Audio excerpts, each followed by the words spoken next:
အေးသာပြောရစကားမှန်တယ်ကွာ ဘာမှန်တာလဲ ဘာလဲလင်မယားဆိုပြီးတချင်အောင်နဲ့အတူအိတ်နေတယ်လို့ဝါဒနာကြီးစိတ်ချင်းတူတာမဟုတ်ဘူးကွာ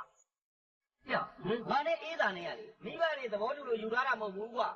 အေးရောက်နဲ့တယောက်မြစ်တာမြပြီးချစ်ကြိုက်ပြီးတော့ခိုးပြေးကြလို့ညားလာတာမင်းရတယ် အဲ့တော့မင်းကမေးမယ် မေးကွာ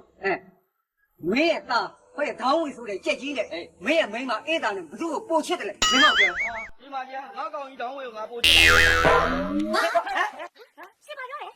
အဲ့ဒီကျက်နဲ့ကျုံလို့ရှက်ချက်ကိုပို့ချက်တယ်ဟုတ်လား မိမလည်းအကြောင်းတော့ပါနဲ့မိမရဲ့ဟို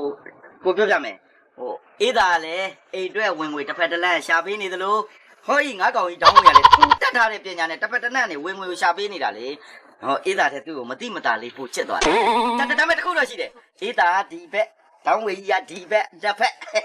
ဘာနှစ်ဖက်လဲဘာနှစ်ဖက်လဲဒီမှာရှင်အဲ့ဒီချက်ကိုခေါ်ပြီးတော့အခုဆိုင်ရှင်ကြိုက်ပါစင်းလား ဟာဘာဖြစ်လို့လဲမိမရဲ့ဘာဖြစ်လို့ဆင်းရမှာလဲ လူဘာပွားလိုက်တာဒီမှာရှင်ညချိုင်ပြန်မလာနဲ့နော်ကြောက်တိုင်းကိုလည်းမစင်းလာနဲ့ရှင်အဲ့ဒီချက်တော့